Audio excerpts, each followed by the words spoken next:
Is this out of the picture if I put it here? Great. Yeah. What we're hoping to do in this whole series is look at this technology. Why is a computer so interesting? So I'm going to start that way. Okay. So what is it? What's different about this machine? Excuse me, I have one quick request. Yep. And that is don't drill your fingers in front of that mic because that's going to pick you up. All right, you're on.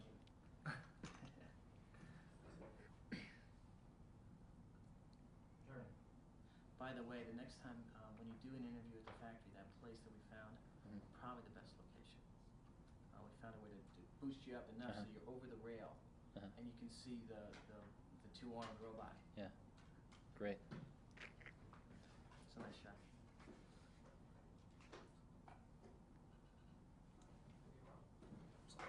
Great.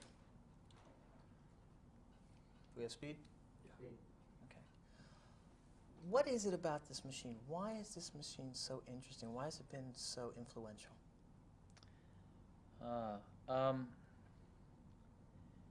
I'll give you my point of view on it.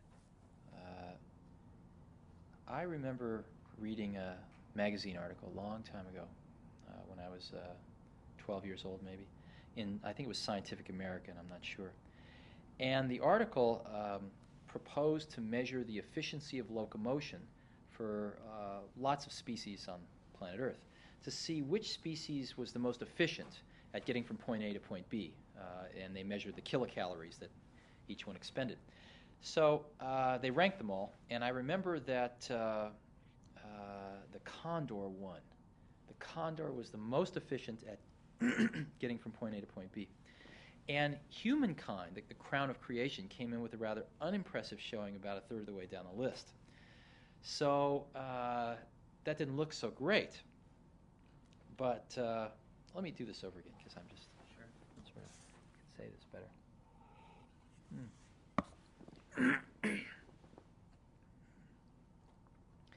I remember reading an article when I was about 12 years old, I think it might have been in Scientific American, where they measured the efficiency of locomotion for all these species on planet Earth. How many kilocalories did they expend to get from point A to point B? And the Condor won, came in at the top of the list, surpassed everything else, and humans came in about a third of the way down the list, which was not such a great showing for the crown of creation. And but somebody there had the imagination to test the efficiency of a human riding a bicycle. Human riding a bicycle blew away the Condor, all the way off the top of the list. And it made a really big impression on me that we humans are tool builders, and that we can fashion tools that amplify these inherent abilities that we have to spectacular magnitudes. And so for me, a computer has always been a bicycle of the mind. Something that takes us far beyond our inherent abilities. And I think we're just at the early stages of this tool, very early stages. And we've come only a very short distance, and it's still in its formation, but already we've seen enormous changes. I think that's nothing compared to what's coming in the next 100 years. In Program 6, we're going to look at some of the past predictions of why people have been so wrong about the future. And one of the notions is that today's vision of a standalone computer is just as limited as those past visions of it being only a number cruncher. What's the difference philosophically between a network machine and a standalone machine? Let me answer that question in a slightly different way. There have been, if you look at why the majority of people have bought these things so far, there have been two real explosions that have propelled the industry forward. The first one really happened in 1977, and it was the spreadsheet. I remember when Dan Filestra, who ran the company that marketed the first spreadsheet, walked into my office at Apple one day and pulled out this disk from his vest pocket and said, I have this incredible new program. I call it a visual calculator, and it became VisiCalc.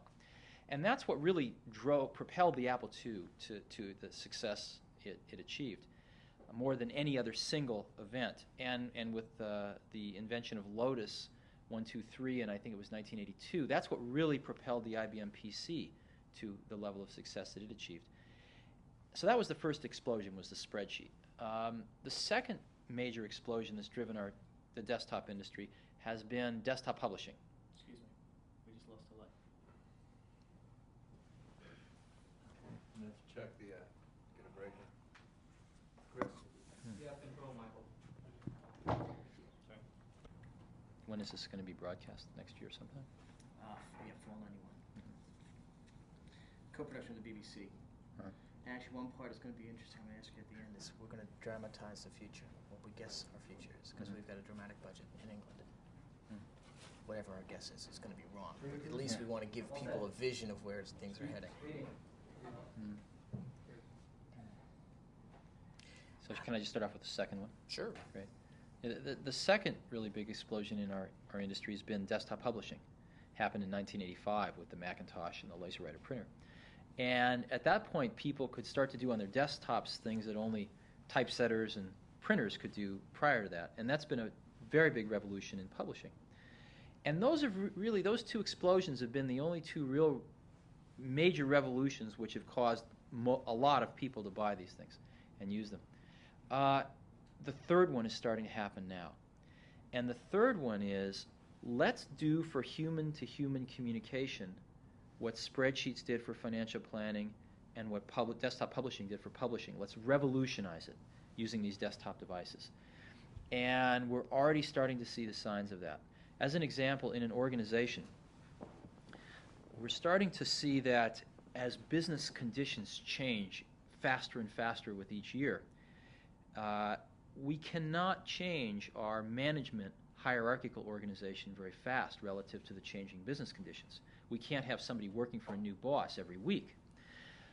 We also can't change our geographic organization very fast. Matter of fact, even slower than the management one. We can't be moving people around the country every week. But we can change an electronic organization like that. And what's starting to happen is we start to link these computers together with sophisticated networks and great user interfaces. We're starting to be able to create clusters of people working on a common task in literally in 15 minutes worth of setup. And these 15 people can work together extremely efficiently no matter where they are geographically and no matter who they work for hierarchically. And these organizations can live for as long as they're needed and then vanish. And we're finding we can reorganize our companies electronically very rapidly, and that's the only type of organization that can begin to keep pace with the changing business conditions. And I believe that this collaborative model has existed in higher education for a long time, but we're starting to see it applied into the commercial world as well.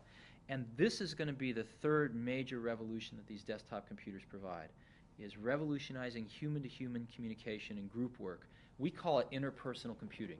In the 1980s, we did personal computing. And now we're going to extend that as we network these things to interpersonal computing.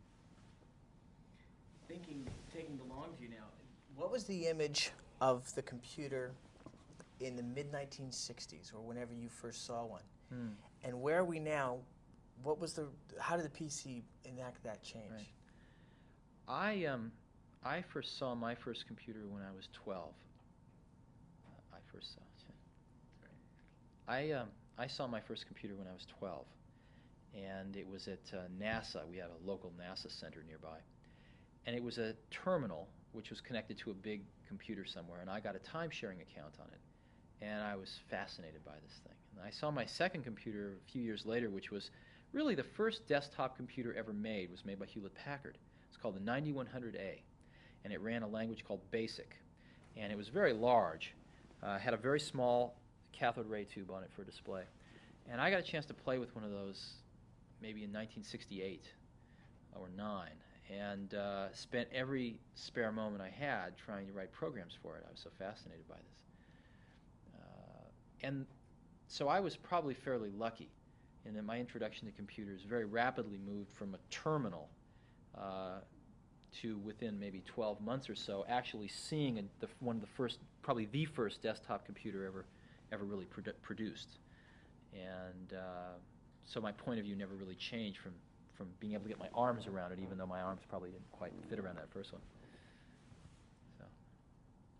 What was the role, how have personal computers changed the landscape of computers? I mean, back then it was centralized power, it was in a mainframe. Now we have 3 times as much power at the fringe than we have in the center, or 5 times as much power, depending on what statistics. How did the PC change the world? Well, though the analogy is nowhere perfect, and certainly one needs to factor out the environmental concerns of the analogy as well. There is a lot to be said for comparing it to going from passenger trains to automobiles. And the advent of the automobile gave us a personal freedom of transportation. In the same way, the advent of the computer gave us the ability to start to use computers without having to convince other people that we needed to use computers.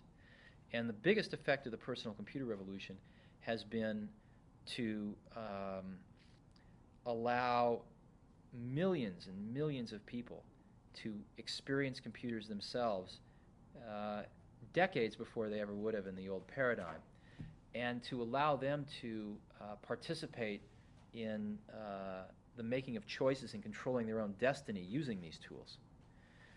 But it has created problems. And the largest problems are that now that we have all these very powerful tools, we're still islands, and we're still not really connecting these people using these powerful tools together. And that's really been the challenge of the last few years and the next several years, is how to connect these things back together so that we can rebuild a fabric of these things rather than just individual points of light, if you will, and get the benefit of both the passenger train and the automobile. So. Mm-hmm. What's the vision behind the next machine? We've already covered this a little bit. But. Yeah.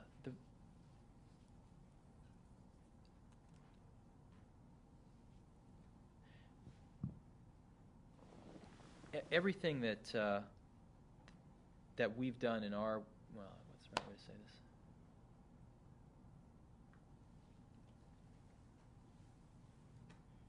this? Everything I've done with computers in my life has been along pretty much a single vector, and next is just one more point on that same vector. In this case, what we observed was that the computing power we could give to an individual was an order of magnitude more than the PCs were giving. In the sense that people want to do many things at once, and you really need true multitasking. We really did want to start to network these things together in very sophisticated networks, so the technology to build that in became available. And most important, we saw a way to build a software system that was about 10 times as powerful than any PC, and where new software could be created in a fourth of the time. So we spent 4 years with 50 to 100 of the best software people we could find building this new software system. And it's turned out beautifully. What's the vision behind Next?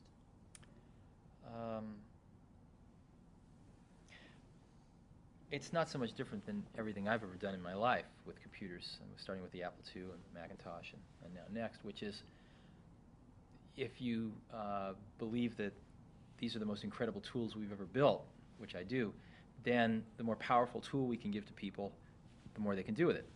And in this case, we found a way to do 2 or 3 things that were real breakthroughs. Number one was to put a much more powerful computer in front of people for about the same price as a PC. The second was to integrate that networking into the computer so we can begin to make this next revolution with interpersonal computing. And the PCs so far have not been able to do that very well. And the third thing, and maybe the most important, was to create a whole new software architecture from the ground up that lets us build these new types of applications and lets us build them in 25% of the time that it normally takes to do on a PC. So we spent 4 years with 50 to 100 of the best software people that I know, creating a whole new software platform from the ground up. And the way our industry works is that you create this platform software first, and then you go out and you get people to write new applications on top of it.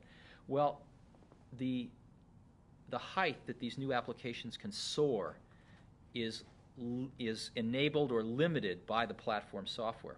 And there's only been 3 systems that have ever been successful in the whole history of desktop computing. And that was the Apple II's platform software, of which there wasn't too much, the IBM PC, and Macintosh. So we're attempting to create the 4th platform software standard, and hopefully we'll succeed because it will allow these applications to be written which far, far exceed in capacity what can be done in today's machines.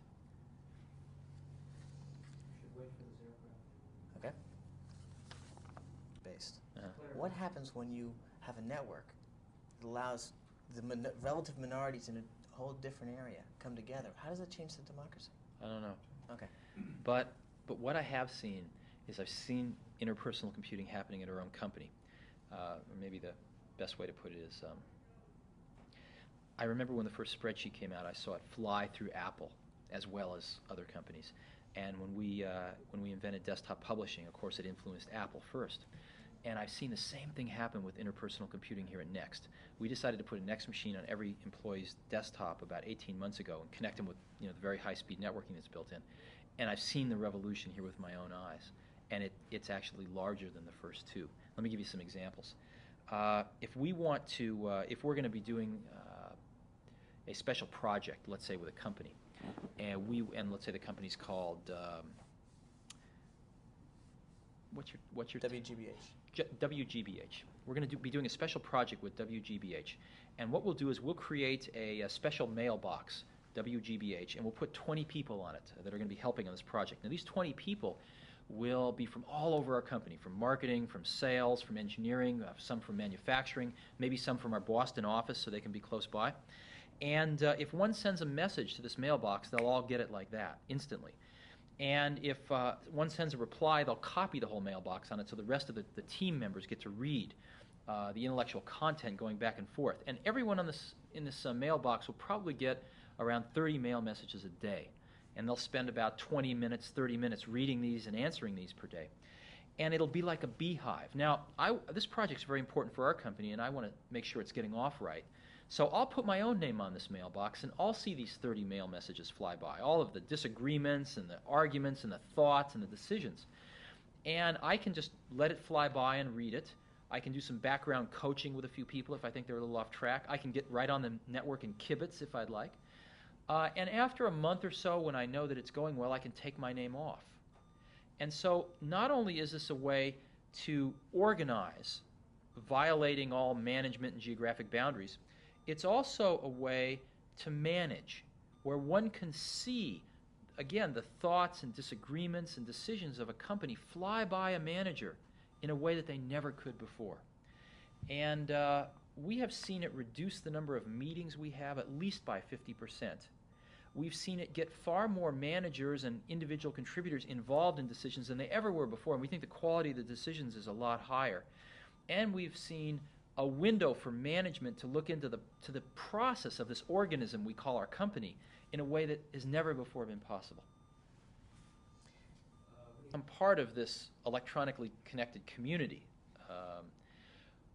That's going to provide us wonderful new capabilities and communications abilities, but we still always want to be able to disconnect that network spigot, take it off, and take our standalone computer somewhere, let's say home.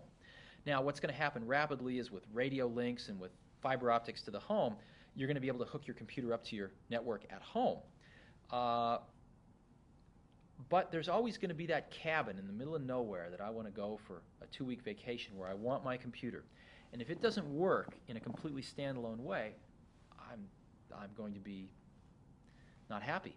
So we have to provide a fluid way for these things to kind of dock into the mother load network, but also undock and allow me as an individual to carry my computer up into Yosemite backpacking and where there's no radio links and no fiber optic links, and still be able to use it and then come back and dock back into the network and find out what happened when I left and share some of my thoughts maybe with some other folks. So we're working on that. That's our goal for the next 5 years, is that seamless transition between the standalone computer and the computer as part of this network community. It also keeps away the Orwellian aspects of always being hooked into the network. Right. That's right. Now, I actually think what an interesting paradox is, it is the network which is ultimately going to define and create the home computer market, not keeping our recipes on these things or something like we thought in 1975. Being a part of that network and not being able to stay away from it while you're at home will drive people to get computers in every house, just like we have a telephone in every house. But computers then won't be just computers. They'll be radios and stereos and TVs. No, I think they'll be just computers. Just like your phone isn't your television set. Just like your toaster isn't your radio. I think there'll be computers, and they'll have many of the capabilities of these other devices.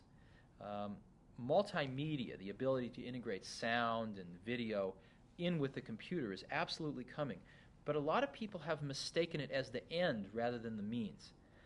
We see multimedia as more of a means. In other words, people aren't going to buy a computer for multimedia. They're going to buy it for training, or they're going to buy it for interpersonal communication. And in that communication, in addition to text, they're going to want voice. They're going to want, potentially, I might want to send you a video clip. But the real market is to help us communicate better, or to help us train somebody. And we need to not lose sight of that. I want to get your thoughts on the user interface stuff, and I'd like to look at the transition of Xerox to Apple. Okay. When did you hear, what was the image of Xerox PARC, and what was it like when you first went in there? Well, Xerox PARC was a research lab set up by Xerox when they were making a lot of profits in the copier days. And they were doing some computer science research, which was basically an extension of some stuff started by a guy named Doug Engelbart when he was at SRI. Doug had invented the mouse and invented the bitmap display, and some Xerox folks that Xerox, I believe, hired away from Doug or split off from Doug somehow and got to Xerox, were continuing along in this vein. And I first went over there in 1979, and I saw what they were doing with the larger screens, proportionally spaced text, and the mouse. And it was just instantly obvious to anyone that this was the way things should be. And so I remember coming back to Apple thinking, our future has just changed. This is where we have to go. The problem was that Xerox had never made a commercial computer. This group of people at Xerox was more concerned with looking out 15 years than they were looking out 15 months and trying to make a product that somebody could use. So there were a lot of issues that they hadn't solved, like menus and other things like that. And at Apple, what we had to do was to do two things. One was complete the research, which really was only about 50% complete. And the second was to find a way to implement it at a low enough cost where people would buy it. And that was really our challenge. What did you succeed in doing with the Mac? Well, the Macintosh, as you remember when it came out, we called it the computer for the rest of us. And what that meant was that while experts could use some of the computers that were already out, most people didn't want, again, the computer was not an end in itself. It was a means to an end. And so most people didn't want to learn how to use the computer. They just wanted to use it. And the Macintosh was supposed to be the computer for people that just wanted to use a computer without having to learn how to use one. Spent 6 months. Now, it turned out that the paradox was that to make a computer easier to use, you needed a more powerful computer in the first place, because you were going to burn a lot of the cycles on making it easy to use. And so this computer that was easy to use was actually more powerful and could do more things than the less easy to use computer. And it took people a few years to figure that out about the Macintosh, but I think people did. Actually, there's a funny joke that we were clowning around one day, and one of our group is an IBM person. Uh-huh. And so I was saying, some little girl walks up and sees a prompt, Yeah. and goes to her dad and says, "It's broken. Where's my desktop? Mm-hmm. Where's my metaphor?" And we've adopted this new metaphor. How has that changed the look of computers? Well, I think the Macintosh was created by a group of people who felt that there wasn't a strict division between sort of science and art. Or in other words, that mathematics is really a liberal art if you look at it from a slightly different point of view. And why can't we interject typography into computers? Why can't we have computers talking to us in English language? And looking back 5 years later, this seems like a trivial observation, but at the time it was cataclysmic in its consequences, and the battles that were fought to push this point of view out the door were very large. The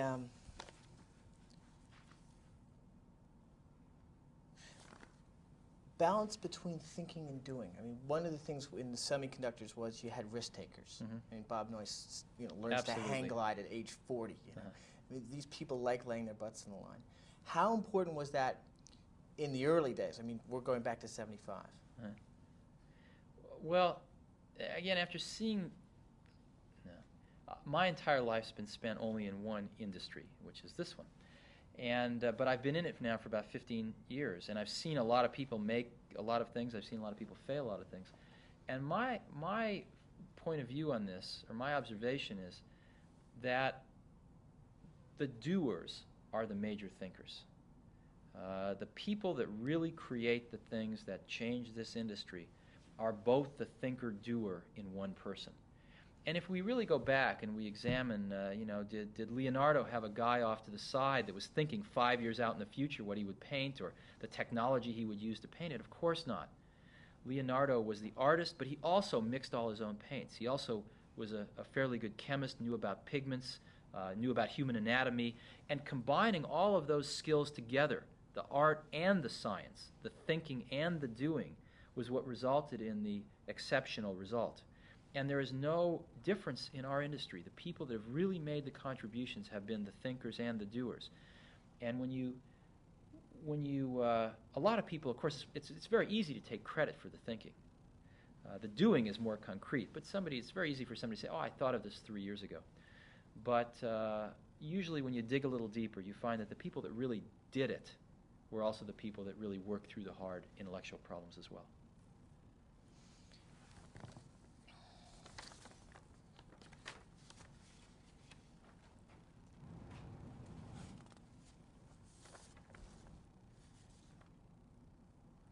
What's it going to take to make computers accessible to the rest of the public? I mean, I don't know what the statistics are, but 20 million people on computers, or what's it going to take to get it to 100 million?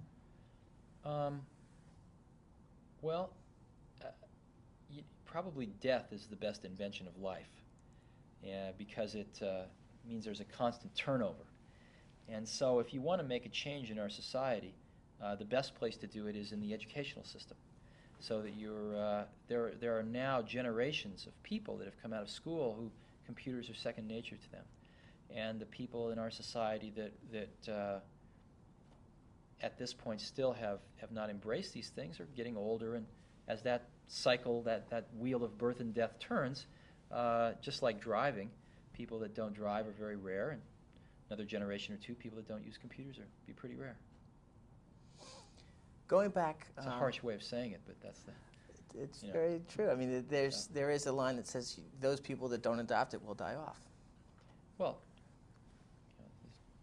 time passes. Yeah. Focusing now on the third program, where we've gone from semiconductors, and the vision is IBM is this big machine, UNIVAC, big large machine, and we take the line through of integrated circuit microprocessor. And we actually got some great stuff from Ted Hoff about, it's a light bulb. It burns out, you replace it. You know? Then we lead up into the beginnings of the personal computer. So what were you doing at the time, and how did that get started? Actually, it wasn't Intel that first figured out that the microprocessor was a computer. They designed these things to be used in calculators. And they thought the reason that the microprocessor came about was they thought if they could design a slightly programmable one, the next customer that walked in the door that wanted a slightly different calculator, they could just spend a few months rather than a few years designing a new piece of silicon. But I think the thought of making a computer never really occurred to them. And it was the hobbyists that thought about making a computer out of these things. It was the computer hobbyist community that first did that. And I don't think Intel quite understood that for a few years. But again, the first thing that happened was these people came together and formed a club. The Homebrew Computer Club at Stanford was the first one in the country. And it was a beehive of all of these people who were interested in these small little computers. People that might have been ham radio operators, people that might have worked with large computers, were all gathered together to discuss their latest little projects. It was very exciting. And there was not a month that would go by where some breakthrough didn't happen. And then the first magazine came along, which was Byte Magazine, to communicate on a national scale with all these hobbyists. So that it was a very, very exciting, dynamic time. What did you think when you saw the Apple I? What did I think when I saw the Apple we I? first saw that Woz was building that board. Well, it didn't quite work that way, actually. Okay. What happened was that Woz and I had known each other since I was about 12 or 13 years old. And we built, our first project together was we built these little blue boxes to make free telephone calls. And we had the best blue box in the world. It was this all digital little blue box. I don't think it works anymore, so. But we had a fun time doing that. So when it came to building a computer together, Woz was the brilliant hardware engineer and focused on the core design of the computer. And I was worrying about which parts we ought to use and how we were going to build these things and how somebody that wasn't a Woz was going to manage to buy all the extra parts you still needed to buy and plug this thing together, because you still needed to buy your own keyboard and your own display and your own power supply. And so you needed to be pretty much of a hardware hobbyist. Now, we made a very important decision was to not offer our computer as a kit. Even though you needed to buy these extra parts, the main computer board itself came fully assembled. We were the first company in the world to do that. Everybody else was offering their little computer as a kit. And what that meant was there was maybe an order of magnitude more people who could actually buy our computer and use it than if they had to build it themselves.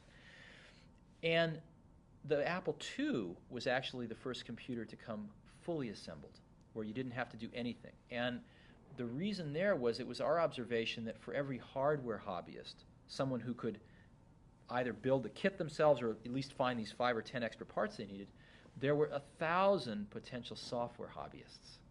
And if they didn't have to do anything with the hardware except use it, and at that time that meant write their own programs, still there was a much larger group of people that could take advantage of this. So we wanted to reach them, and that was the real breakthrough in the Apple II. Contrast, if you will, the Atlantic City Fair with the West Coast Computer Fair. Well, the Atlantic City Computer Show was the first. I'm about to sneeze, actually.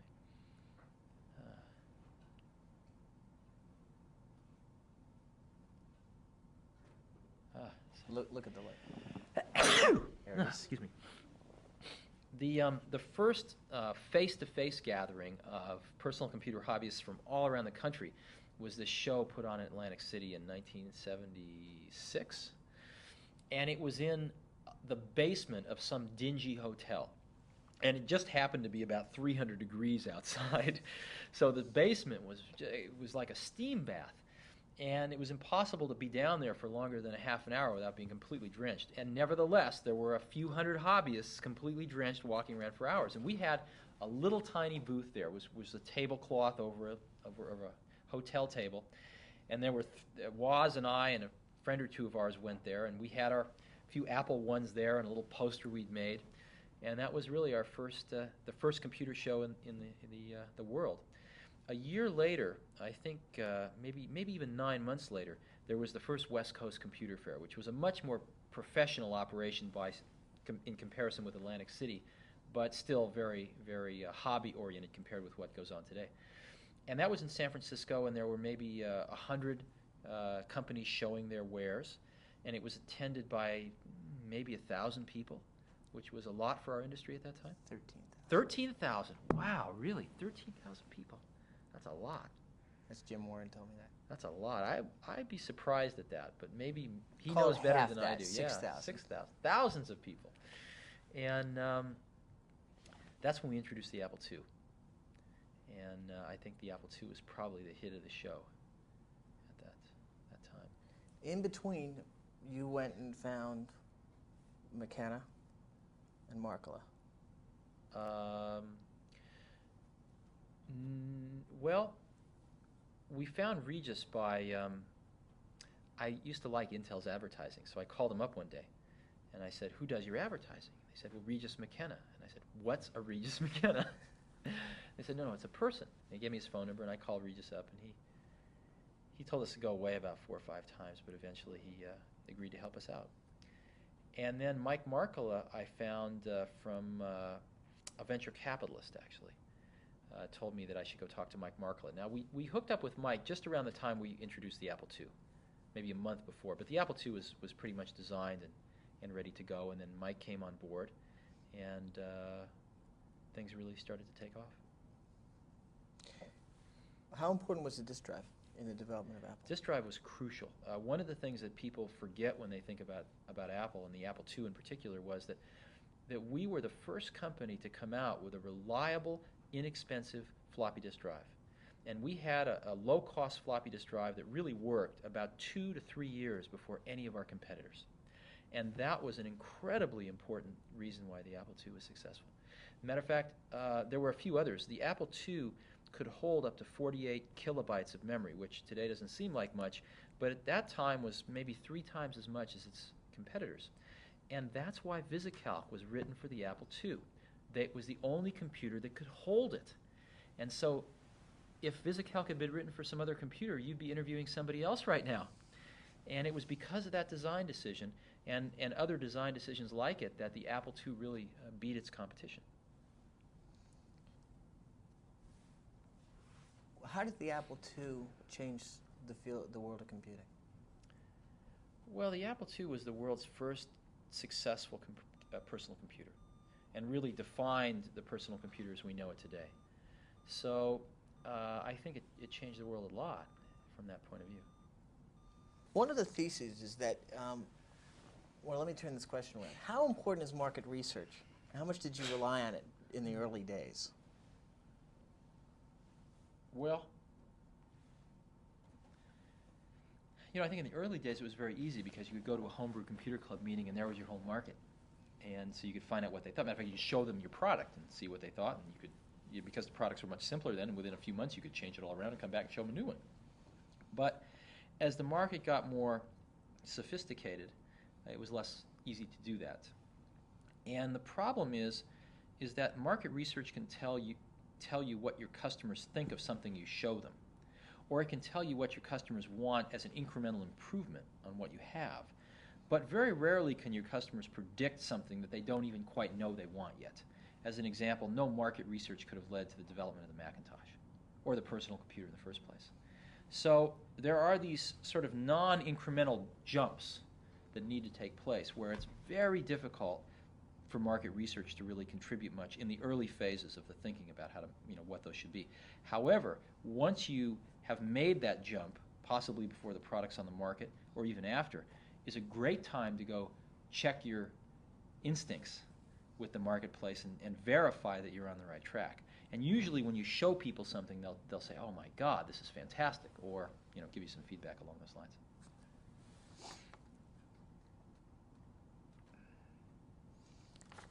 How has the personal computer changed society? I'm not sure why I keep asking this again. I mean, how have we fundamentally changed the way we do our daily business, our daily lives? How's it affected that? I'm not the right person to ask.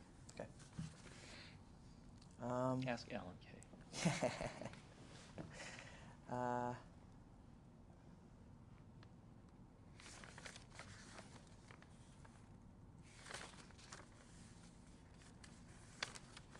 We have just about covered. The only other thought I have is, when you were getting started out, I read somewhere that you had no intention of building a company. Mm-hmm. That you were just out to do stuff for yourselves. If you can give me... Right. I don't know the question to ask to get that, but... Well, at the time we started Apple, Woz was working for Hewlett-Packard. I was working for Atari, actually for Nolan Bushnell, designing video games. And we went to Atari and showed them our early prototypes, and we went to HP. And we encouraged each company to hire the other one and let us do this for them. And we got turned down in both places, probably for good reasons. But we started a company because it was the only alternative left, not because we wanted to. When did you ever think that this was really going to happen? That this was going to go from just an interesting idea to... Oh, it didn't take very long. It happened for me when I saw people that could never possibly design a computer, could never possibly build a hardware kit, could never possibly assemble their own keyboards and monitors, could never even write their own software using these things. Then you knew something very big was going to happen. When we'd gotten to that stage where we were high enough on the food chain, if you will, that a lot of people could use these things, and they were really liking it.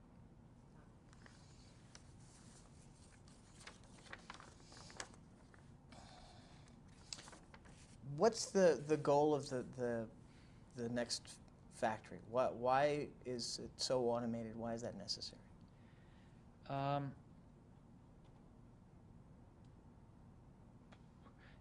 One could go on for a long time about how the U.S. has forgotten about manufacturing, which has certainly been true, but we're starting to wake up. And what we're finding is that time to market is very important, and quality is very important. And the way we can make tremendous increase in quality and reductions in time to market is through automation. So the automation isn't there to lower the cost, although it does do that. It's really there to increase the quality and decrease the time it takes us to get a new product, as an example, to market, which is very important in a technology-based marketplace. So we happen to be the lowest cost producer in the world already at Next of our class of products. We also happen to be one of the highest quality producers of our type of product in the world. And we think for a company to survive, much less prosper in the 90s, that these are going to be very, very important things to be world-class at. We're not competing at the Homebrew Computer Society anymore. We're competing with Europe Inc. and Japan Inc. and IBM Inc. In order to do that, we really have to be world-class manufacturers.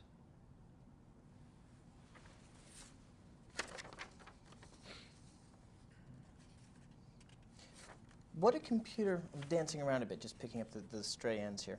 So if they're not very connected, excuse me. What do computer networks offer to education?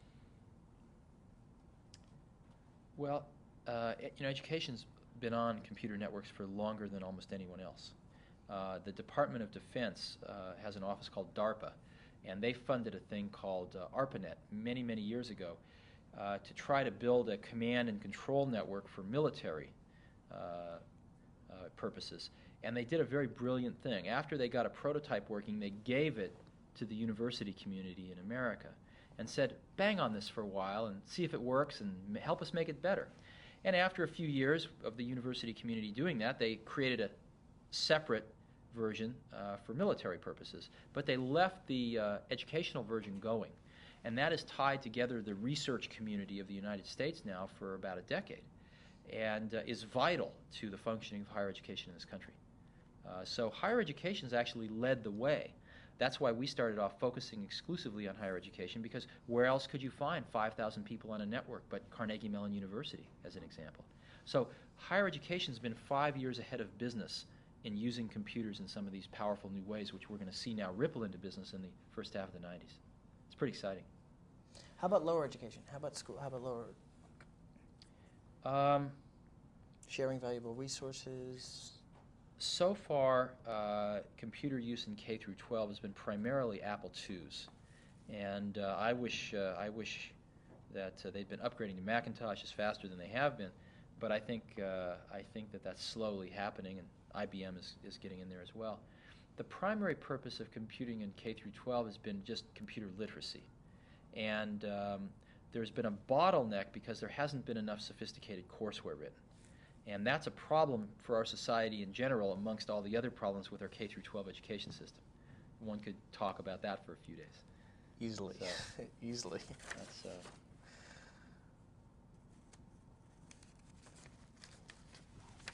were you down in Austin to see Bob?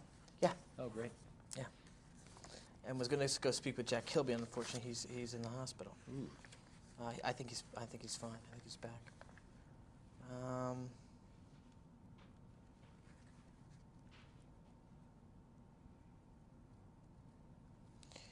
Going back to the Mac, in meeting the deadline for the Mac, how crazy did it get? I mean, you'd already said that you were going to have this big splash at the Super Bowl.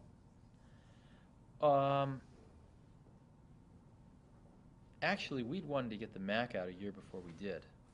So we had internal deadlines that we were not able to meet. But by the time we bought the spots for the Super Bowl and things like that, I mean, it was basically in the bag. It's not that we didn't work 24 hours a day for the last 6 months to get it out, but we were on the bomb run at that time. I love this I don't want to call it a gesture, this thing that you did, which is have everybody sign the cases. That was Yeah. great. Why did you do that? Because the people that worked on it consider themselves, and I certainly consider them, artists. These are the people that under different circumstances would be painters and poets, but because of that time that we live in, this new medium has appeared in which to express oneself to one's fellow species, and that's a medium of computing. And so a lot of people that would have been artists and scientists have gone into this field to express their feeling. And so it seemed like the right thing to do. What was it like when you announced at the shareholders meeting? Oh, wow. It was, well, I got, the first few rows had all the people that worked on the Mac, about 100 people, 150 people that really made it happen. Were all seated in the first few rows. And when it was introduced, after we went through it all and had the computer speak to people itself and things like that, the whole auditorium of about 2,500 people gave it a standing ovation. And the whole first few rows of Mac folks were all just crying. All of us were just, I was biting my tongue very hard because I had a little bit more to do.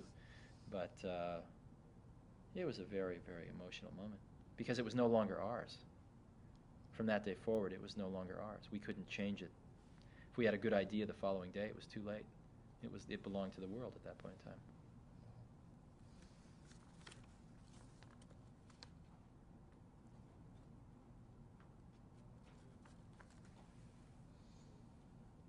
I should probably get going. Yeah, I'm just thinking a couple, but let's do the kickers then. Okay, these are The kickers. 15 seconds at the beginning of the show to grab people's attention. So, program 3, we're going from semiconductors to the growth and establishment of the computer industry. Uh-huh. So what did you accomplish? What did you set out to do, and what did you do? Well, I think maybe something different along the lines of what you want is, you know, the semiconductor people didn't know what they had in the microprocessor for 2 or 3 years. It was the computer hobbyists that really got the idea to make this into a computer rather than a calculator. Were you out to build a company or change the world? When we started Apple, we were out to build computers for our friends. That was all. No idea of a company. How important is the user interface in the design of a computer? Turn that into your own words.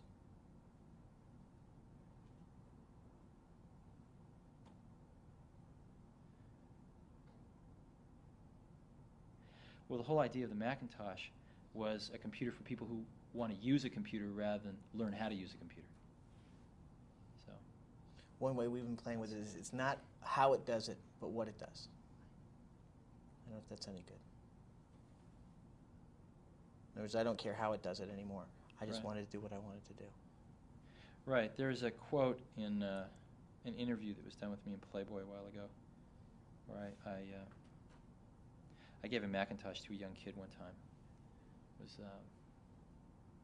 actually Sean Lennon at his birthday, and he had a great quote. He